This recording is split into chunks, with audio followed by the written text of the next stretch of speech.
Salut tout le monde et bienvenue dans cette nouvelle revue de presse. Lamine Yamal a fait polémique avec sa célébration en s'auto-couronnant, un geste inspiré de LeBron James, comme le met en avant le Mundo Deportivo sur sa une. Critiqué pour son audace, il a reçu le soutien de Luis de la Fuente et Marcelo Bielsa, qui y voit l'expression d'une grande ambition. De la Fuente a même parlé d'un chapeau de magicien plutôt que d'une couronne. Déjà considéré comme le nouveau leader du Barça, le jeune numéro 10 multiplie les performances marquantes, en club comme en sélection. En parallèle, il a lancé sa propre marque 304 avec Adidas. Preuve de son explosion médiatique, Lamine assume son rôle de futur roi du football mondial et suit la voie tracée par les plus grands. Mais tout n'est pas rose. As parle d'un Yamal fait de lumière et d'ombre. Il est brillant offensivement, mais encore friable défensivement. Flick lui demande des efforts à ce niveau-là. Il a affaibli dans ce domaine. Décisif avec des buts, passes décisives et pénalty provoqués, il reconnaît toutefois un manque d'intensité en ce début de saison. Ce n'est pas une question d'ego, mais d'intensité, a-t-il expliqué, répondant ainsi aux critiques de Flick. Ses erreurs de marquage sur certains joueurs ont déjà coûté 3 buts en ce début de saison, ce qui illustre les zones d'ombre dans son jeu. Malgré tout, le jeune crack insiste sur le positif. Nous avons pris 7 points dans 3 matchs difficiles, mais place au mondial pour Lamine Yamal et ses coéquipiers de la sélection espagnole. Le rêve commence, écrit le Mundo Deportivo. Le chemin vers la Coupe du Monde débute en Bulgarie en tant que grand favori selon le média. Chez Sport, c'est objectif mondial avec notamment 7 Blaugrana présents dans les rangs espagnols. Toujours en Espagne, Gonzalo Garcia vit à 21 ans une ascension fulgurante avec le Real Madrid et la Rora. Sous leader de la Coupe du Monde des clubs, il a gagné la confiance de Xabi Alonso qui lui demande avant tout de presser et embêter les défenseurs centraux. Désormais appelé en U21, il rêve plus haut. Pouvoir représenter mon pays en Coupe du Monde serait un rêve. Admiratif de Raoul et Roselu, il refuse pourtant les comparaisons. J'apprécie, mais attention, il faut garder la tête sur les épaules. S'il reste impressionné de partager le vestiaire avec Mbappé ou Vinicius, il garde les pieds sur terre. Vous regardez en arrière et pensez, si on me l'avait dit il y a un an, son ambition est claire, la Ligue des Champions, aller à la Coupe du Monde et réussir dans le meilleur club du monde. Cet été, Rodrigo a failli quitter le Real Madrid, convoité par plusieurs clubs européens, mais aucune offre concrète n'est arrivée et il a décidé de rester. Le Brésilien, conscient qu'il n'était pas prioritaire pour Xabi Alonso, compte profiter de cette saison pour s'imposer dans le 11 madrilène. Son objectif est clair, devenir une option à l'aile gauche, le poste actuellement occupé par son compatriote Vinicius Junior. Xabi Alonso voit d'un bon œil cette concurrence interne qui pourrait stimuler l'équipe. Rodrigo a déjà été titularisé face à Oviedo et est prêt à entrer en jeu quand Vinicius Junior est aligné. Alternance qui pourrait se poursuivre. Le jeune attaquant est déterminé à se battre pour s'imposer et récupérer la place de son ami et rival. Sa 7e saison à Madrid sera donc un véritable défi personnel et sportif. Ce soir à Buenos Aires pourrait marquer le dernier match officiel de Lionel Messi en Argentine, 20 ans après ses débuts en qualification pour une Coupe du Monde. Déjà qualifié pour 2026, l'Albiceleste affronte un Venezuela ambitieux, tandis que l'émotion entoure chaque geste du crack de Rosario. Lionel Scaloni a appelé les supporters à profiter de Léo jusqu'au dernier match, tout en laissant entendre qu'un hommage ultérieur pourrait avoir lieu. L'entraîneur a confirmé la titularisation de Messi, malgré quelques ajustements dans son 11. Quoi qu'il arrive, l'instant sera historique, il cherchait d'émotion.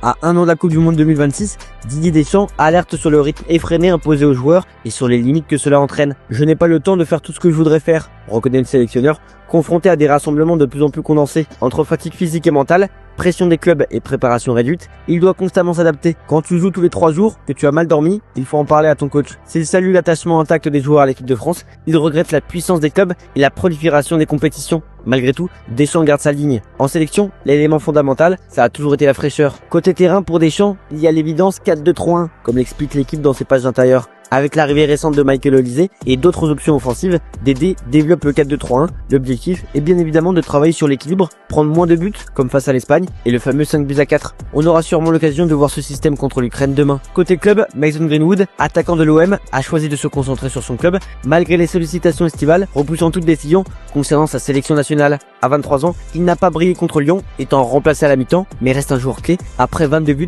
et 6 passes décisives la saison passée. Greenwood peut encore jouer pour la Jamaïque grâce à ses origines et a obtenu son passeport jamaïcain, mais n'a pas officialisé son changement de sélection. La Jamaïque espérait le voir pour les qualifications à la Coupe du Monde 2026, mais il temporise pour se concentrer sur l'OM. Il a également refusé des offres d'Arabie Saoudite, confirmant son attachement au club phocéen. Malik Fofana est resté à l'OL malgré les approches estivales de plusieurs clubs européens, mais son excellent match contre l'OM a relancé son attractivité. L'ailier belge a brillé offensivement tout en fournissant de gros efforts défensifs, provoquant même l'expulsion d'un joueur adverse. Le Bayern, Liverpool ou Everton avaient manifesté de l'intérêt, mais Fofana n'était pas leur priorité. L'OL se réjouit de le conserver et lui confie davantage de responsabilités cette saison, tout en restant prudent face aux offres potentielles. Selon le Corriere dello Sport, l'Inter serait déjà à l'affût pour le mercato d'hiver, à la recherche d'un joueur offensif capable de faire la différence en 1 contre 1. La concurrence pour l'international belge risque d'être rude et l'OL attend un chèque conséquent pour envisager un départ. Les supporters lyonnais savent que tout reste possible en janvier, à l'image des précédents transferts surprises. On part en Angleterre avec le Daily Star qui placarde un Mo Salah en furie contre les fans de Liverpool.